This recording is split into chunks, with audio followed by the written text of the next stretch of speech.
Michele Romanow has never been someone who could sit still. From her earliest days in Calgary, Alberta, there was a relentless energy about her, a buzzing curiosity that made her question why things worked the way they did and, more importantly, why they hadn't been fixed yet. While other children dreamed of predictable careers, Michele was already dissecting the inefficiencies of her own lemonade stand, wondering how to serve more customers faster without compromising on the sugar-to-water ratio. This wasn't just childhood ambition, it was the first glimmer of a mind that would eventually disrupt entire industries. She watched her parents, both entrepreneurs themselves, navigate the highs and lows of building something from nothing, and instead of being scared by their struggles, she saw a thrilling puzzle. The idea that a single person with a good idea could challenge giants became the bedrock of her worldview. She understood early on that failure wasn't a scar but a badge of honor, a necessary pit stop on the road to meaningful creation. This perspective would become her superpower, allowing her to leap where others hesitated, to build where others only criticized.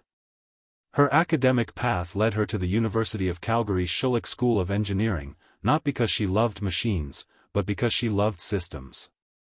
Engineering taught her how to think in loops of logic, how to break down a monstrous problem into tiny, solvable pieces. But even within the structured world of engineering, Michele felt the pull of the chaotic, beautiful world of commerce. She wanted to build things that people would actually use, not just theoretical models. So, she pivoted, earning a master's in business administration, blending the hard logic of engineering with the fluid art of negotiation and growth. This unique cocktail of skills would soon explode onto the Canadian business scene, but not before she tested her mettle in the most brutal arena of all, the real world. Before the television fame and the hundreds of millions in valuation, there was a simple, terrifying question: should I quit my safe job? For Michele, the answer came in the form of a napkin sketch for a Daily Deal website. It was 2009, and the world was still reeling from a financial crisis, but Michele saw a gap. Small businesses were starving for customers, and consumers were starving for affordable experiences. She co-founded Buytopia. But unlike dozens of other Me Too startups, Michele had a secret weapon: relentless, almost obsessive, execution. She didn't just build a website, she built a logistical machine. While competitors focused on big cities, Michele took Buytopia to places like Moose Jaw and Sudbury, understanding that small-town Canada was hungry for the same deals as Toronto or Vancouver. She personally called hundreds of restaurant owners, spa managers, and yoga studios, convincing them to take a chance on a digital unknown. Within a year, Buytopia grew from a desperate idea to a national competitor, eventually serving millions of customers. But Michele wasn't interested in a slow burn. She wanted to win, and winning meant scale. When the opportunity came to sell Buytopia to a larger company, most founders would have cashed out and relaxed. Michele took her small fortune and immediately looked for the next mountain. The acquisition taught her a crucial lesson: speed is the only true advantage in business. She realized that most people take too long to decide, too long to act, and by the time they move, the window has closed. This philosophy of immediate execution became her hallmark. She didn't fear the messy middle of a startup, the payroll scares, the server crashes, the angry customer emails. She lived for them. Because in that mess, she found clarity. She knew that if she could survive the chaos, she could build something that actually mattered, something that didn't just disrupt a market but improved the daily lives of both merchants. When Michele Romanow walked onto the set of CBC's Dragon's Den at just 29 years old, she was the youngest dragon in the show's history. The other dragons, legendary titans of industry, looked at her with a mix of curiosity and skepticism. But within 5 minutes of her first pitch, the room changed. Michele didn't talk like a young person trying to prove herself, she talked like a seasoned operator who had already bled for her companies. Her questions were sharper, her analysis of unit economics faster, and her offers more creative. She became famous for the phrase, "I'm out," not because she was negative, but because she valued her time and the entrepreneur's time too much to offer a hollow partnership. The public fell in love with her for a specific reason: she was kind but never soft. She would look a nervous entrepreneur in the eye and tell them the brutal truth about their valuation or their market fit, but she would do it with a smile that said, "I've made these exact mistakes, and I'm telling you this to save you." This balance of toughness and empathy turned her into a national treasure. Suddenly, Michele was not just a founder, she was a symbol of a new generation of leadership, diverse, data-driven, and deeply human. Her visibility on the show opened doors that she never knew existed. She was invited to speak at the World Economic Forum, to advise prime ministers, and to sit on the boards of multinational corporations. Yet, she never let the fame distract her from her core mission: fixing broken systems. If anything, the microphone only amplified her ability to find the best founders and back them.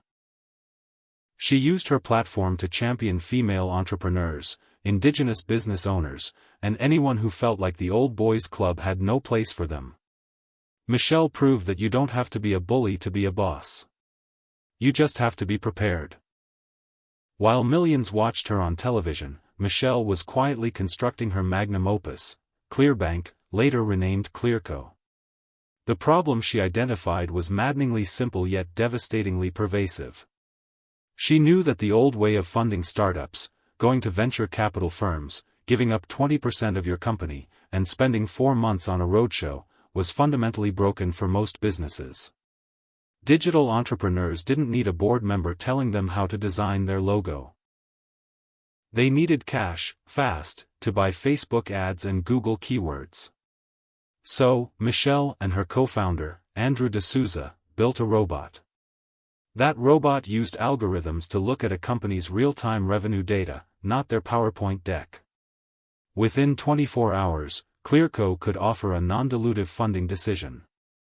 Meaning, entrepreneurs could take hundreds of thousands of dollars without giving away a single share of their beloved company. This was revolutionary. It was the financial equivalent of moving from horse-drawn carriages to electric cars. Michele had to fight every instinct of the old financial world. Bankers told her it was too risky. VCs told her she was leaving money on the table. But Michele had data on her side. She watched thousands of e-commerce brands, from beard oil sellers to yoga pants empires, take Clearco funding and explode in growth. She wasn't gambling, she was calculating. Within a few years, Clearco had deployed over $2 billion to more than 5,000 companies. But the journey was not a straight line up. In 2022, when the tech bubble popped and interest rates rose, Clearco had to face a harsh reckoning. The company laid off staff and restructured. In the public eye, this looked like a failure. But for Michele, who had seen dozens of her own ventures pivot and morph, this was just another chapter. She didn't hide. She went on LinkedIn and wrote about the mistakes, the hubris, the lessons. She explained that building a unicorn is not a victory lap. What truly sets Michele Romanow apart from the typical startup founder is her almost pathological obsession with time as an asset class. She often says that most people overestimate what they can do in a year but underestimate what they can do in a decade. But her secret sauce is the week. She structures her life in 7-day sprints. Every Sunday night, she reviews what worked and, more aggressively, what didn't. She has zero tolerance for meetings that could have been emails, for decisions that can wait until tomorrow, for perfectionism that paralyzes progress. In her world, a good decision made violently today is infinitely better than a perfect decision made next month. This philosophy has led to some spectacular failures, and she is the first to list them. She launched a travel startup that crashed. She built a product that 20 people used. She hired the wrong executive and had to fire them 3 months later. But she frames these not as defeats but as data points. Each failure stripped away an illusion, leaving behind a sharper, more resilient version of herself. She is a fierce advocate for the concept of failing fast, but she adds a crucial twist: you have to fail publicly. She believes that hiding your failures is the real failure, because it prevents others from learning. This radical transparency has made her a mentor to thousands of young founders who send her desperate DMs at 2 a.m. She reads them. She replies to many. She sees her role not just as an investor or a TV personality, but as a signal booster. If she can use her spotlight to make the ecosystem safer, more equitable, and more data-driven, then all the stress and heartbreak of building Clearco and Buytopia was worth it.